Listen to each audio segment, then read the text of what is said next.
All eyes on Bengal Hindus. Didi హుయి బేకాబు అని చెప్పి మాట్లాడుతున్నారు హిందీలో.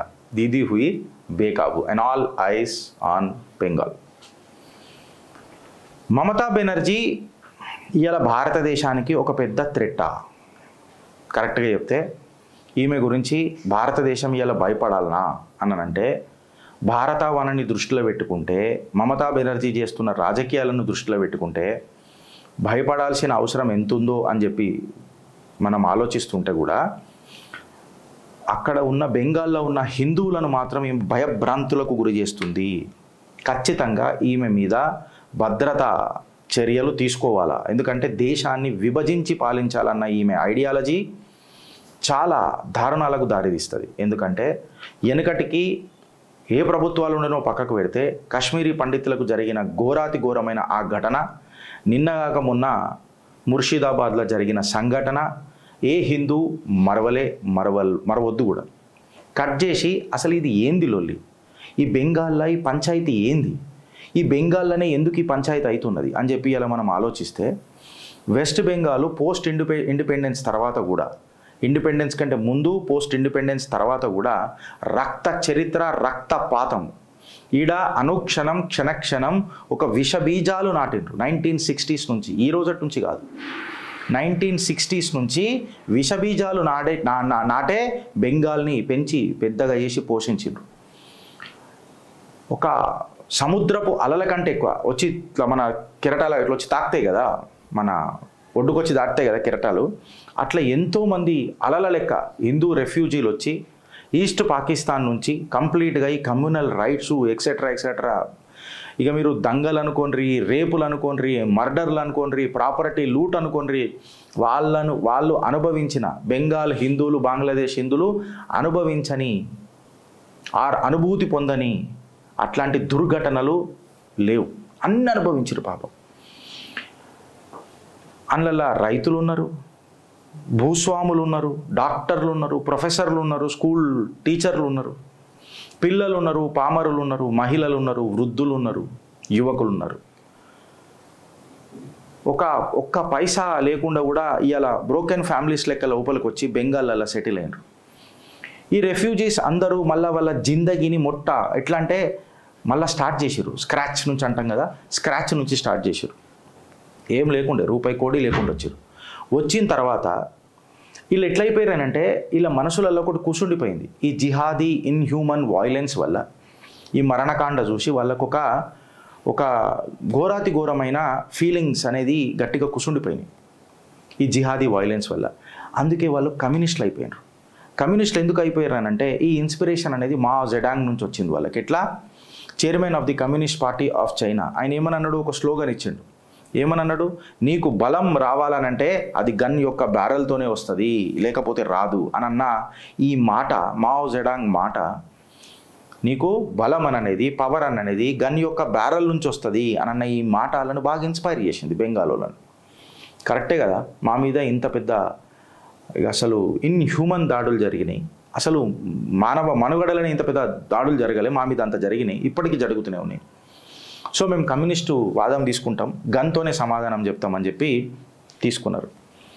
కంప్లీట్గా సుమారు నాకు తెలిసి 34 సంవత్సరాలు అనుకుంటా, మోర్ దెన్ 30 years అయితే అక్కడ కమ్యూనిస్ట్ పాలననే ఉండే. మావోయిస్టులు అడ్డగోలుగా ఎలక్షన్లు గెలవనీకే ఏదైనా చేసిరాడ, మళ్ళీ సొంత ప్రజల మీద చేసిరు వెనకటికి. దాని తర్వాత వెస్ట్ బెంగాల్ అనేది ఒక రిబల్ ప్రొవిన్స్ అయిపోయింది భారతదేశంలో. ఎట్లా అంటే లార్జ్ లెఫ్టిస్ట్ పార్టీలు, కమ్యూనిస్టులు, నక్సల్ వాదులు, ఇక ప్రజలు కూడా గట్లనే తయారైనరాడ, రిబెల్ మెంటాలిటీలో తయారైనరు. ఈ రిబెల్ మెంటాలిటీ కేవలం వెస్ట్ బెంగాల్కే ఉన్నదానంటే పంజాబ్కు ఉన్నది, కేరళకు ఉన్నది, తమిళనాడుకు ఉన్నది, కొంచెము గొప్పనో నాగాల్యాండ్కి కూడా ఉన్నది. ఈ రెబెల్ స్టేట్స్ ఎప్పుడు కూడా రీజనల్ ప్లేయర్ల దగ్గరనే ఉన్నాయి. అంటే ప్రాంతీయ పార్టీలు అంటాం కదా, ఈ ప్రాంతీయ పార్టీల పెత్తనం చేతులనే గులాంలు అయిపోయినాయి ఈ రిబెల్ స్టేట్స్ మొత్తం, whether it may be Punjab, whether it may be Kerala, Tamil Nadu, etcetera etcetera. ఇక్కడ రాజకీయ నాయకులు కూడా మీరు వెస్ట్ బెంగాల్లో చూస్తే, ఇంక్లూడింగ్ తమిళనాడులో కూడా చూస్తే, మీరు డాట్స్ కనెక్ట్ చేయండి ఫ్రెండ్స్, డాట్స్ కనెక్ట్ చేసే ప్రయత్నం చేస్తున్న చిత్రగుప్తుల. బెంగాల్లో కానీ తమిళనాడులో కానీ ఒక సపరేట్ నేషనలిజం, మన నేషనలిజానికి ప్యారలల్గా, అంటే జాతీయవాదానికి ఇంకొక చిన్న గీత, మనం చిన్న గీత గీస్తాం ఇట్లా, ఇంకొక పెద్ద గీత గీరాబాయ్ అని అంటాం కదా, అప్పుడు చిన్న గీత కనబడది అని చెప్పి మనం మాట్లాడతాం. అయితే ఈ చిన్న గీతకు, జాతీయవాదం అనే గీతకు వీళ్ళు ఇంకొక గీత గీస్తారు. ఏంది తెలుసా? Bengal's pride, Bengal's language, Bengal's culture, అట్లనే Tamil pride, Tamil language, Tamil culture అని చెప్పి ఒక కొత్త జాతీయవాదాన్ని తీసుకురానికి ప్రయత్నం చేస్తారు. యాజ్ ఇఫ్ బెంగాలు, తమిళనాడు మన భారతదేశ భూభాగమే కాదని అన్నట్టు. ఇవాళ మన ఒక తరుణ్ ముజమ్దార్, ఒక popular Bengali film director, more than 50 Bangla సినిమాలు తీసిండు. ఆయన చరిత్ర నిజంగా చెప్పాలన్నానంటే ఒక గుణపాఠం కావాలి మనందరికీ. గుణాత్మకమైన నిర్ణయం తీసుకునే ప్రక్రియ వైపు మనందరినీ నడపాలి. ఎందుకంటే ఆయన నాకు తెలిసి జనవరి 8, 1950 ఆ ప్రాంతంలోనూ ఎప్పుడు ఆయన పుట్టిండు అనుకుంటా, ఇఫ్ ఐఎమ్ నాట్ రాంగ్. ఆయన బర్త్డే నాకు గుర్తులేదు. ఆయన ఏదైతే ఇప్పుడు బంగ్లాదేశ్లో కలిసిపోయిన జాగ ఉందో ఆ జాగలో ఆయన పుట్టిండు. అప్పటిదాకా ఆ ప్లేస్ చాలా స్మూత్గా ఉండే, నిజంగా చెప్పాలంటే చాలా పీస్ఫుల్ ఉంటుండే, అందరు కలిసి ఉంటుండే. ముస్లిం డామినేటెడ్ ఏరియా అయినా హిందువులతో కలిసిమెలిసి ఉంటుండే. హిందూ పాపులేషన్ తక్కువ ఉన్న ముస్లింలతో మనం బలైగానే ఉన్నాం. దాని తర్వాత ఇది ఒక జిహాదీ పిచ్చి లోపలికి స్టార్ట్ అయింది చూడు, ముస్లిం లీగ్ వల్ల.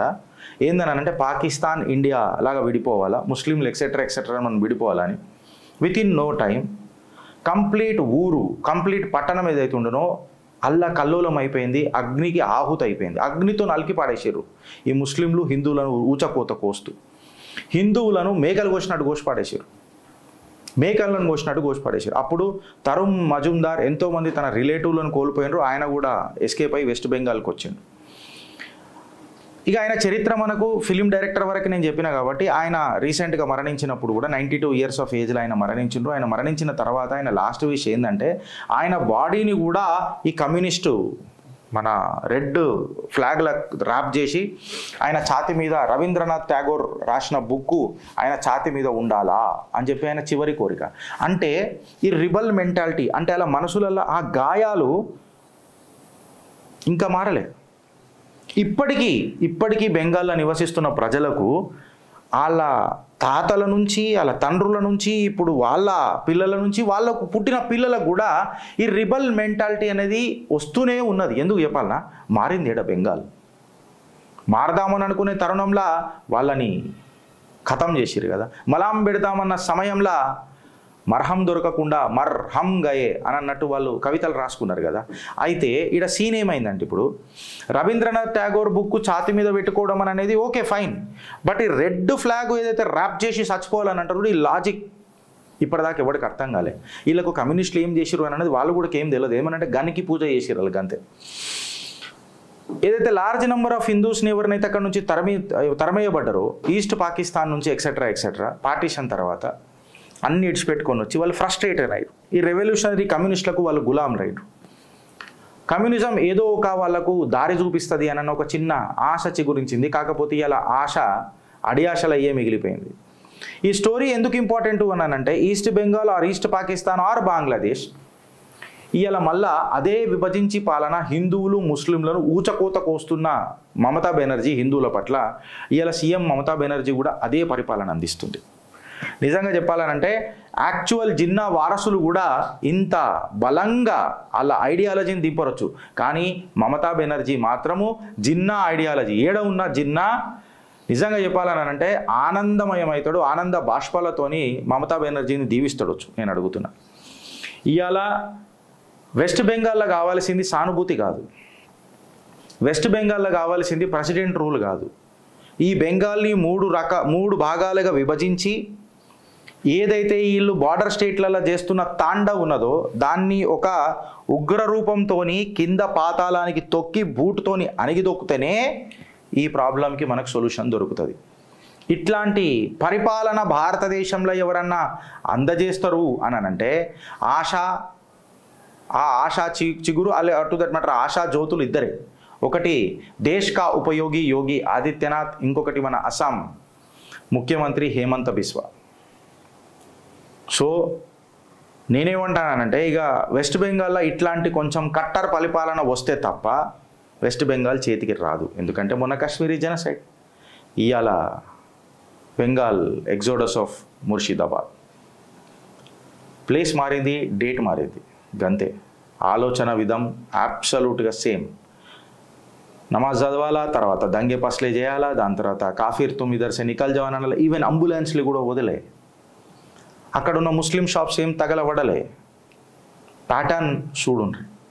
స్వతంత్ర భారతదేశంలో ఏం జరుగుతుందో ఒకసారి కళ్ళకద్దినట్టు చెప్పుడు, డిస్కషన్ చేసుడు స్టార్ట్ చేయండి. మీ పాదాలకు వందనం చేసి చెప్తున్నా, ఉన్నది ఒకటే దేశం. ఆలోచిస్తారా లేక అనుభవిస్తారా? భారత్ మాతాకి జై.